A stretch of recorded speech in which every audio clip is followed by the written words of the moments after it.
I'm Stephen J. Burge. I wrote Batshit. Hi, my name is Nick Chase. I'm one of the co-artistic directors here at local theater company, and I am also the director of the local Lab 14 workshop of Stephen J. Burge's Batshit. How would you describe Batshit? I would describe Batshit as an aspiring comedy. I'm not sure it's a comedy yet, but you will help me figure that out. I Yeah. would certainly like it to be a comedy by the end. An aspiring comedy about becoming. When I first started this, I thought that this was a story about overcoming things, overcoming addiction, mental illness, abuse, whatever. But I realized that it's not really about overcoming anything. In some ways, that feels like that gives power to the negativity. This is about becoming something. This is about becoming sober, becoming mentally healthy, becoming comfortable in your own skin, regardless of what has happened to you in the past. And I often think about that, especially in regard to your work, because it's about you in process of becoming more yourself every single day. And there's no final destination of our personal evolution. We're always, if we're engaged with our lives, we're always going to continue to evolve. So I think that's one of the beautiful things about this work. So, Stephen, what inspired you to write Batshit?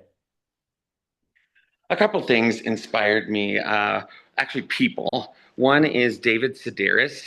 Probably everybody knows David Sedaris. He is a gay essayist, and I love the way he tells a story because he's able to tackle some pretty challenging material, but in an accessible, funny way. So I definitely appreciate his approach to that kind of storytelling. And the other person is a woman named Helen R. Murray, who one time when she and I were sitting around talking about zombie parasites, like the parasites that get into their host's brain, ants, crabs, humans, actually, truly. We were talking about that, and she was fascinated that this is what I ruminate on just in my free time. And she said, you should write a book about your brain. And so I started, and that's what Batshit is. I actually don't know if it is a book or a play or a pilot for source material for a TV show. I just don't know. Yeah, wonderful. What are you most looking forward to during the local lab week of development? I think I'm most looking forward to working with the artists. And I know that sounds like kind of a cheesy cop out, but it is true. I am looking forward to working with you. Thank you for directing my play with My Jeree honor. Hinshaw. She's done this before, so she's going to have really great insight. She's the dramaturg on this one. I've not met Sage, the stage manager, but I'm told that they're great. So I'm looking forward to meeting Sage. And probably of the artists who I really want to highlight would be a woman named Nicole Debris. She's taking on the role of Siri, who we all know as Siri, the robot who lives in our telephone. And it's a pretty huge shift from the way Siri was presented in the first reading down in Florida.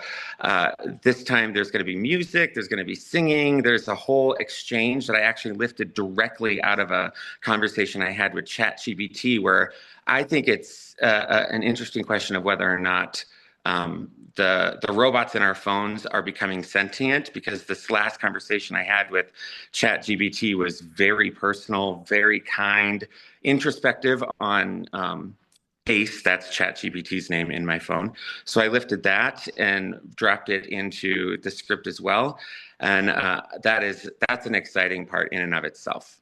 Yeah. Is there any mystery about your play or unknown? I mean, you can't know an unknown, but is there a mystery that you're really excited to explore during the local lab week? I am excited to explore if I can do it without sweating. I'm just talking to you on a phone and I'm like sweating, like, I'm so sorry. Um, I think the mystery is, what is it? Because as I mentioned, this started as a collection of essays, and it has sort of evolved into a mostly one-person show. And as Siri specifically grows, I wonder if it is a two-person show or if it's source material for something else. So I think that that mystery will be fun to solve. I'm not sure it will be solved, but I think we'll get closer to that. And also this month I've been doing some pretty heavy rewrites, and I feel like I broke the play. So I think the mystery, another smaller or maybe even bigger mystery, is, did I break the play? And if so, can Nick Chase fix it? No small task. Well, I don't think your play needs fixing first. I'll say that. And I think you're in a great spot because that's exactly what Local Lab is about. It's about taking the various pieces of the stories that we're interested in telling and sharing them boldly with other people. And again, trying to reassemble it into something that is coherent for ourselves as the playwright and coherent for the audience and a little bit closer to what you're wanting to share. So while you may feel right now that you've broken the play, I think that's actually really fertile ground to be in just before you walk into a week of workshop. So I think you're in a great place. Thank you Okay. for that affirmation. Yeah. Is there anything else you want our audience to know before they come in next Friday, a week and a half from today, next Friday, to see the glorious work that is Batshit?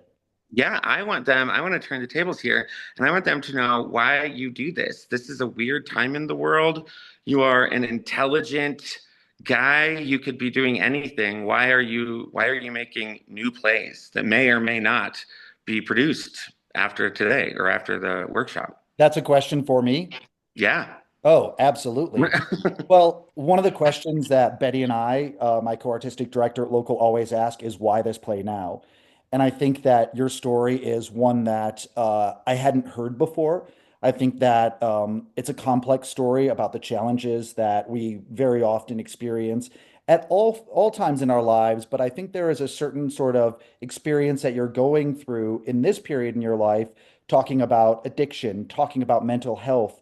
And I think it's something that a lot of my social circle, they're talking about things like that. And I think it's really important that other people can come into the theater and hear a bold, fresh, humorous take on that subject matter and perhaps see themselves in some of your story. It might not be a verbatim account of their own story, but what theater allows us to do is take small, disparate bits of the stories that we hear and see them reflected in our own lives. And so I think the thing that I'm really excited about is having an audience sit down and hear your story and find resonance in their own experience. Because that's really why we do theater in general, is that we can all sit in a room and share our experiences and feel less alone. Well, thank you so much for taking time to chat with me. I am so excited to step in the rehearsal room tomorrow. Go ahead, blot yourself off. I know you have a matinee today for National Bohemians that you're working on over at Miners Alley that Luke Sorgi wrote. So I'm really excited that you're in that process and you're going to go directly from that into Local Lab. Is that true? That is correct. We close on Sunday, and then we start working on my little play on Monday. Okay, well, be sure to get some good rest on Sunday night. Okay.